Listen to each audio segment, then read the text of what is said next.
ඔයාලා හැමෝටම ඉතින් අදත් ඔයාලා මගේ channel එකට ආදරෙන් සාදරයෙන් පිළිගන්නවා. ඒ වගේම ඔයා මාව තාම subscribe කරලා නැත්නම් ඉස්සෙල්ලාම ගිහින් මාව subscribe කරලා මාපහු මේ වීඩියෝ එක බලන්න.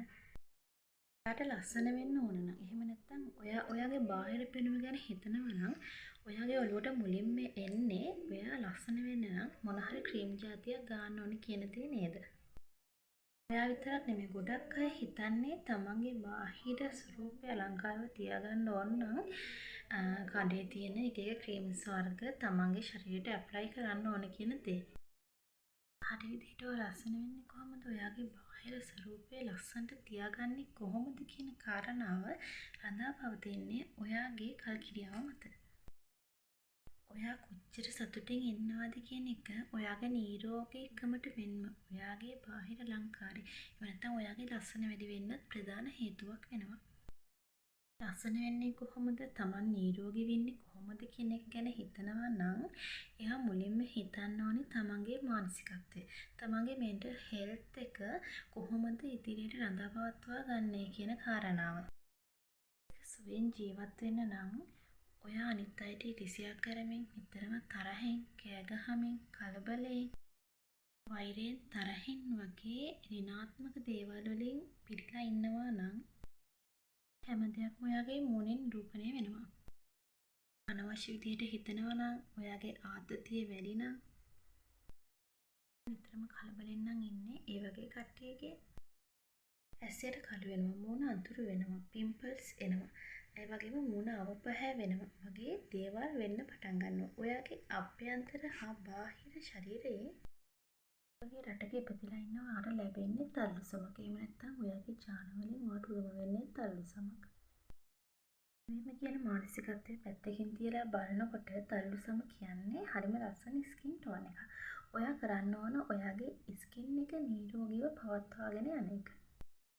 ඉතින් ඉන්නවා කියන එක ඍජුවම බලපානවා කෙනෙක්ගේ බාහිර අලංකාරයට.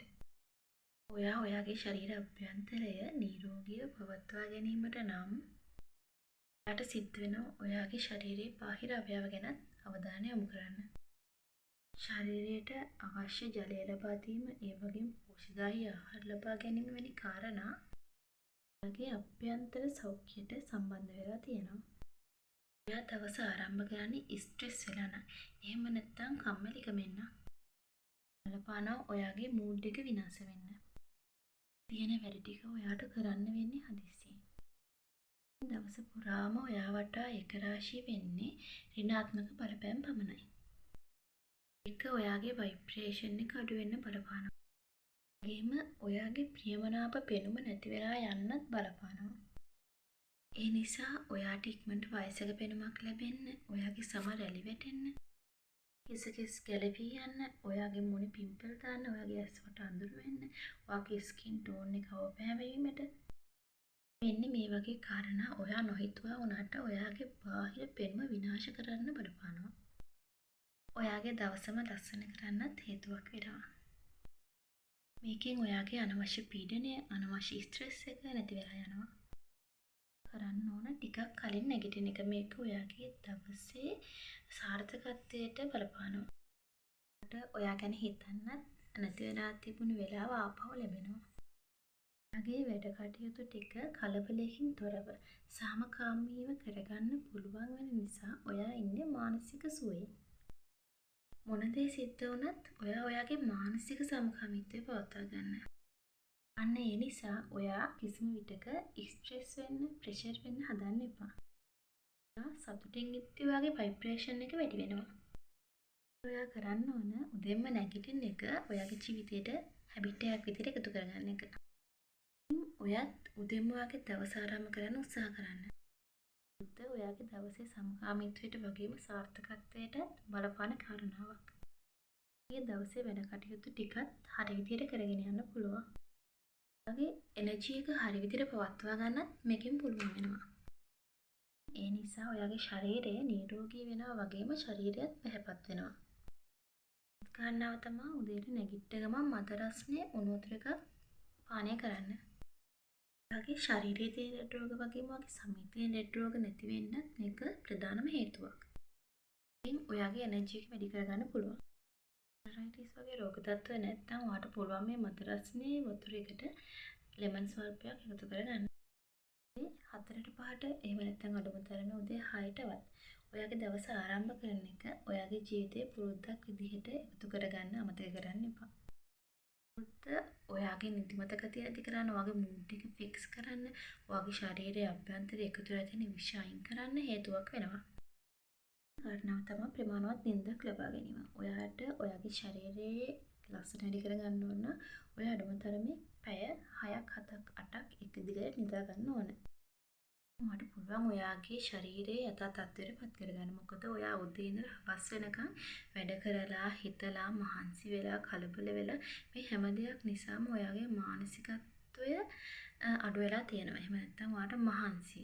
ඔයාට ඔයාගේ ශරීරයට කිසි එනර්ජි එකක් නැහැ. අන්න ඒ වගේ. ඒ නිසා ඔයා ප්‍රමාණවත් නිින්දක් ලබා ගැනීම නිසා ඔයාගේ ශරීරයේ නැවත යථා තත්ත්වයටපත් වෙනවා. මේකෙන් ඔයාගේ ඇස්වටව පැහැන්වීම නැති කරනවා. ඒ වගේ කරනවා තමයි ඔයාගේ හිත එක තැනක තියාගන්න. ඔයාගේ හිත එකඟ කරගන්න. මේකට ඔයාලට කරන්න පුළුවන් හොඳම ටිප් එක තමයි භාවනා කරන්න. හිත නිතරම එහා මෙහා යනවා. හිත එක තැනක තියෙන්නෙම නැහැ. උදේ ඉඳලා හවස වෙනකන් ඔයා ගොඩක් රාජකාරී කරනවා. ඒ වගේම ඔයාගේ මනස මහන්සි කරනවා. ඉතින් ඔයා නිදා ගන්න කලින් විනාඩි 5ක් 10ක් මේ අරුමතරමේ විනාඩි 2-3ක්වත් භාවනා කරන්න පුරුදු වෙනවා නම් ඔයාට පුළුවන් ඔයාගේ හිතේ එකඟතාවය නැවත නැවත පවත්වා ගන්න. ඔයාට හොඳ නිින්දක් ලැබෙනවා මේකෙන්. ඒ වගේම උදේ නැගිටිනකොට ඔයාට කම්මැලි ගතියක් එහෙම නැත්නම් එපා වෙච්ච ගතියක් දැනෙනවා. ඔයාට හරි ප්‍රබෝධමත් විදිහට උදේ දවස ආරම්භ කරන්න නැගිටින්න පුළුවන්. දෙවෙනි කාරණාව තමයි හැමෝගෙමත් එක්ක සුහදව ඉන්න. මම ඔයාලට ටිප් එකක් කියලා දෙන්නම්. කෙනෙක් ඔයාලට නිතරම කරදර කරනවා නිතරම ඔයාගේ මානසික නිදහසට පීඩා කරනවා නම් ඔයාට හිතන්න පුළුවන් අපි සංසාරයේ කරපු අකුසල කර්මයක් මේ ගෙවිලා යන්නේ. මේක මෙතනින් ගෙවලා ඉවර කරොත් ඉවරයි. නැත්නම් අපිට කවදාම හරි දවසක මේක ගෙවන්න වෙනවා. අන්න ඒ වගේ හිතලා ඔය අනිත් කටට මෛත්‍රී කරන්න. විතරක් උත්තර දීලා තමන්ට ප්‍රශ්නයක් තියෙනවා නම් ඒ දේ අහලා निराකරණය කරගෙන ඒක එතනින් ඉවර කරගන්න. නිතරම කියවන එකෙන් ඔයා ඔයාගේ ආත්ම අභිමානයට ඇති කරගන්නේ කැලැල්ලක්. අනිත් කාරණාව තමයි ඔයා ලස්සනට අඳින්න. කෙනෙක් ලස්සනට ඉන්නවා කියන එක වැරද්දක් නෙමෙයි. කෙනෙක් තමන්ව ලස්සනට තියාගන්නවා නම් එයාගේ කොන්ෆිඩන්ස් එක වැඩි කරගන්නත් ඒක හේතුවක් වෙනවා. තමන්ව ලස්සනට තියාගන්න හිතන එකත් ඇත්තටම ගොඩක් හොඳ පුරුද්දක්. ඒ වගේම ගොඩක් හොඳ ආකල්පයක්.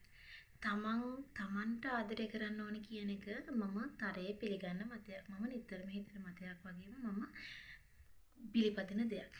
තමන්ට ආදරය කරොත් විතරයි තමන්ට පුළුවන් තව කෙනෙක්ට ආදරය කරන්න. තමන්ට ආදරය නැතුව තව කෙනෙක්ට ආදරය කරන්න බෑ. මොකද තමන්ට ඉන්නේ තමන්. ඒ නිසා තමන් දැනගන්න ඕනේ තමන්ව ලස්සන තියාගන්න. නිතරම පිරිසිදු ඇඳුම් අඳින්න, ලස්සන ඇඳුම් අඳින්න, ඔයාව ලස්සන තියාගන්න. ඔයාගේ ලස්සන ඔයාගේ ඇස් දෙකෙන් විඳින්න.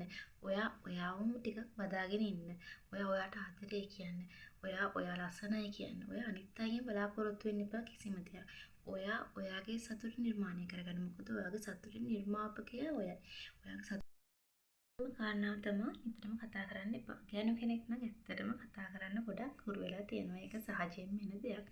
ඒත් ඔයා නිතරම කතා කරන එකෙන් කෙනෙක් ඔයාව ජජ් කරන්න පුළුවන්.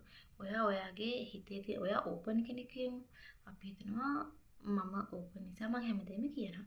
අන්න ඒකෙන් කෙනෙක් ඔයාව ජජ් කරන්න පුළුවන්. ඔයා ඒ නිසා කට්ටියත් එක්ක කියවන්න යන්න එපා නිතරම. අනිත් කාරණාව තමයි ඔයාගේ ලෙඩ රෝගවලට ප්‍රතිකාර කරන්න. ඔයාට සමී රෝග වෙන්න පුළුවන්, ශරීර අභ්‍යන්තර රෝග වෙන්න පුළුවන්. මේ වගේ රෝගවලට නිසි වෛද්‍ය අනුමැතිය ලත් වෛද්‍යවරයෙක් කරහා ඔයා වෛද්‍ය ප්‍රතිකාර කරගන්න. අපි හිතමුකෝ ඔයාගේ ස්කින් එකේ පිම්පල්ස් දානවා නිතරම. එහෙම නැත්නම් ඔයාගේ ඇස්වලට අවපැහැ වෙලා තියෙනවා. වගේ දේවල් ඔයාගේ හිස කිස් හැලෙනවා.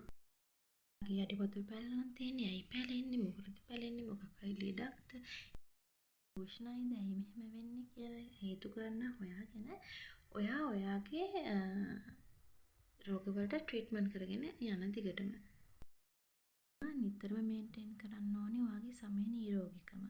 ඔයා සුදු වෙන්න කියලා මොන හරි දේවල් ගන්නවා නම් ඒකට මොකක් හරි දෙයක් කරනවා නම් ඉන්ජෙක්ෂන් එකක් පාවිච්චි කරනවා නම් ඇත්තටම ඒක తాවකාලිකයි මෙන්ම අතුරු ආබාධ සහිතයි. ඒ නිසා ලංකාව වගේ අපේ ආසියාතික රටවලට දකුණු ආසියාතික රටවලට ඇත්තටම ලස්සන ස්කින් ටෝන් එකක් ලැබිලා තියෙනවා. තලලු කියන්නේ ඇත්තටම හරි ලස්සනයි. ඔයා දැනගන්න ඕනේ මේක හරියට මේන්ටේන් කරගෙන යනවාට ෂේඩ් එකක් දෙකක් යම්කිසි ට්‍රීට්මන්ට් එකක් කරලා වැඩි කරගන්න පුළුවන්. ඒත් ඒක ඔයා නිසි ලෙස පවත්වා ගන්න දැනගන්න ඕනේ. සමහර අය ඉන්නවා එයාලා තලලු වුණාට එයාලගේ ස්කින් ටෝන් එක මාර ලස්සනයි. එයාගේ ස්කින් එක දීප්තිමත්. අන්න ඒ වගේ ඔයාගේ ස්කින් කලර් ෂේඩ් එක මේ වගේ වටිනා වීඩියෝ එකකින් ආයෙත් අපි හමු වෙමු.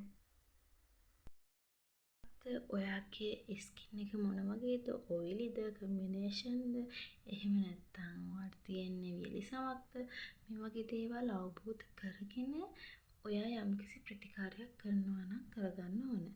අනික ඔයා කිසිම දෙයක් ඕනෑවට එපාවට කෙනෙක් කියපු පළියට ඔයාගේ ශරීරයට එකතු කරගන්න එපා. ශරීර අභ්‍යන්තරයට ගන්න එපා. ශරීර බාහිර ස්කින් එකට ගන්න එපා. ඔයා හොඳට හොයලා බලලා අනිවාර්යෙන් ඩොක්ටර් කෙනෙක්ගේ රෙකමන්ඩ් එකක් ඇතුව ඔයාගේ දේවල් පාවිච්චි කරන්න.